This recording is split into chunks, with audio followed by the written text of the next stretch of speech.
میں اور میرا بھائی یونیورسٹی میں پڑھتے تھے اور اپنی خالہ کے گھر پشاور میں ہی قیام پذیر تھے۔ انہی دنوں جب کہ موسم سرما کی چھٹیاں قریب تھیں، ندیم کے ایک دوست فخر کی شادی کا دعوت نامہ ملا۔ ان دنوں ہم ایسے دعوت ناموں کے منتظر رہا کرتے تھے کہ گھر سے دور رہنے کے باعث طبیعت اس قسم کی رونقوں کو ترستی تھی۔ فخر ندیم بھائی کا بچپن کا دوست تھا، لہٰذا بھائی نے کہا کہ تم بھی میرے ساتھ چلنا چاہو تو اس کی شادی میں چلو، یہاں بور ہوتی رہو گی۔ خوشی خوشی ہم نے تیاری باندھ لی اور روانہ ہو گئے۔ بس اسٹینڈ پر خالو ہم کو چھوڑنے آئے۔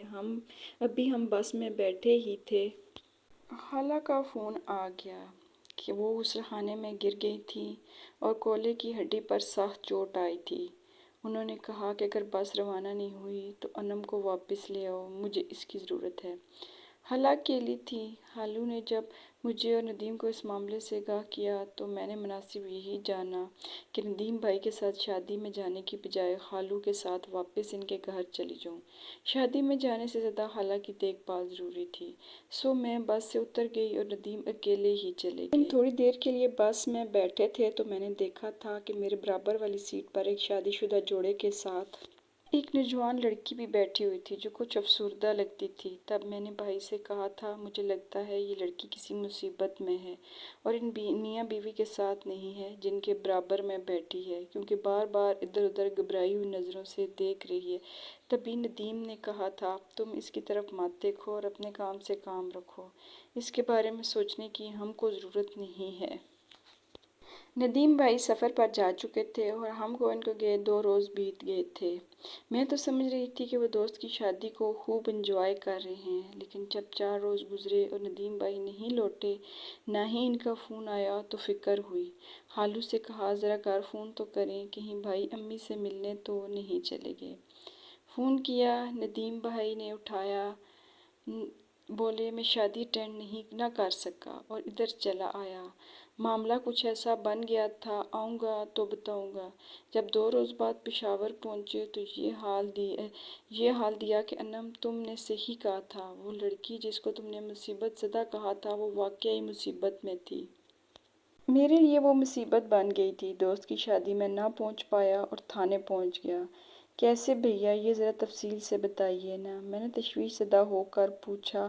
جب بس چلنے لگی میں نے اخبار کی ورق گردانی شروع کر دی۔ کافی دیر بعد ایک گاؤں کے سٹاپ پر بس رکی تو وہ نیا شادی شدہ جوڑا وہاں اتر گیا۔ میں اخبار کا مطالعہ ختم کر کے گرد و پیش پر نظر دوڑائی تو وہ لڑکی بے چین نظر آئی، اپنے ساتھ بیٹھے مسافروں کے اتر جانے سے کافی بے آرامی محسوس کر رہی تھی، جیسے اس نے لاشعوری طور پر اس جوڑے کی پناہ لی ہوئی تھی اور ان کے اتر جانے سے اسے غیر محفوظ ہو گئی تھی۔ ندیم بھائی نے مزید بتایا تھا کہ جو ہی بس دوبارہ چلی وہ لڑکی فوراً ہی اٹھی اور ان کے پہلو میں خالی سیٹ پر آ کے بیٹھ گئی کہ جہاں میں تھوڑی دیر کو بیٹھ کر اتر گئی تھی۔ اس لڑکی نے اپنے اور میرے بھائی کے درمیان سیٹ پر اپنا چھوٹا سا بیگ رکھ لیا۔ یوں فاصلے کی ایک حد قائم کر کے اس نے میرے بھائی پر بھروسے کا خاموش اعلان کر ڈالا تھا۔ تمام مسافروں کا ایک نظر جائزہ لینے کے بعد اس کو بھی، غالباً میرا بھائی بھی، ایک ایسا اجنبی نظر آیا کہ جس پر وہ دوران سفر بھروسہ کر سکتی تھی۔ سوچ رہی تھی کہ میرا بھائی تو یقیناً حیران رہ گیا ہوگا کہ اس لڑکی کو جگہ بدلنے اور اس کے برابر والی سیٹ پر آ بیٹھنے کی کیا ضرورت پیش آ گئی تھی۔ بھلا وہ سادہ لوا دیہاتی لڑکا اس دم اکیلی سفر کرنے والی لڑکی کے اندرونی احساسات کو کیا سمجھ پاتا؟ شاید وہ غرض کے حالات سے تنگ آ کر نکل بھاگی ہو اور اب اس بھری دنیا میں خود کو خطرات میں گھرا ہوا محسوس کر رہی ہو۔ میرا بھائی بے شک ایک رحم دل انسان ہے، تاہم اس نے اپنے پہلو میں پناہ کی متلاشی کی جانب حیرت سے ضرور دیکھا۔ وہ ایک 17 برس کی خوبصورت لڑکی تھی۔ ندیم کو اپنی طرف متوجہ پا کر وہ از خود ہی اس سے مخاطب ہو گئی، بولی کہ آپ کہاں جائیں گے؟ میں پنڈی جا رہا ہوں۔ بھائی کا جواب سن کر وہ بجھ سی گئی۔ اس کی پریشانی کو بھانپ کر بھائی نے بھی سوال کر دیا، آپ کہاں جا رہی ہیں؟ اس نے بتایا کہ وہ لاہور اپنے ماموں کے گھر جا رہی ہے۔ کیا تمہارے ساتھ کوئی نہیں ہے؟ ندیم کے اس سوال پر لڑکی نے نظریں جھکا لیں اور اس کو چپ سی لگ گئی۔ تبھی ندیم کو شک گزرا کہ کہیں یہ لڑکی گھر سے بھاگ کر تو نہیں آئی۔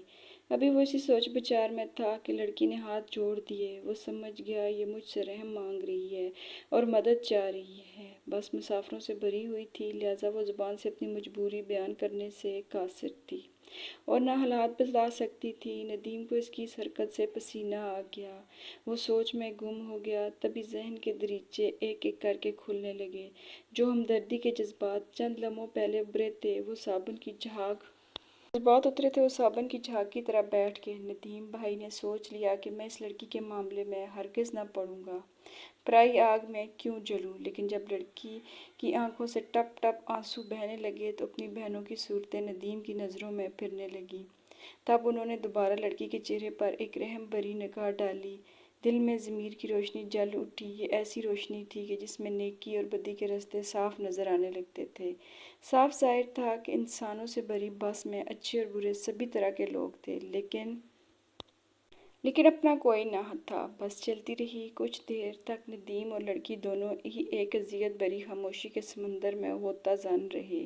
لڑکی تو نہ جانے کیا سوچ رہی تھی، لیکن ندیم بھائی کو اس قسم کے سوالات تنگ کر رہے تھے کہ اگر یہ لڑکی غلط ہاتھوں میں پہنچ گئی تو اس کا کیا حشر ہوگا۔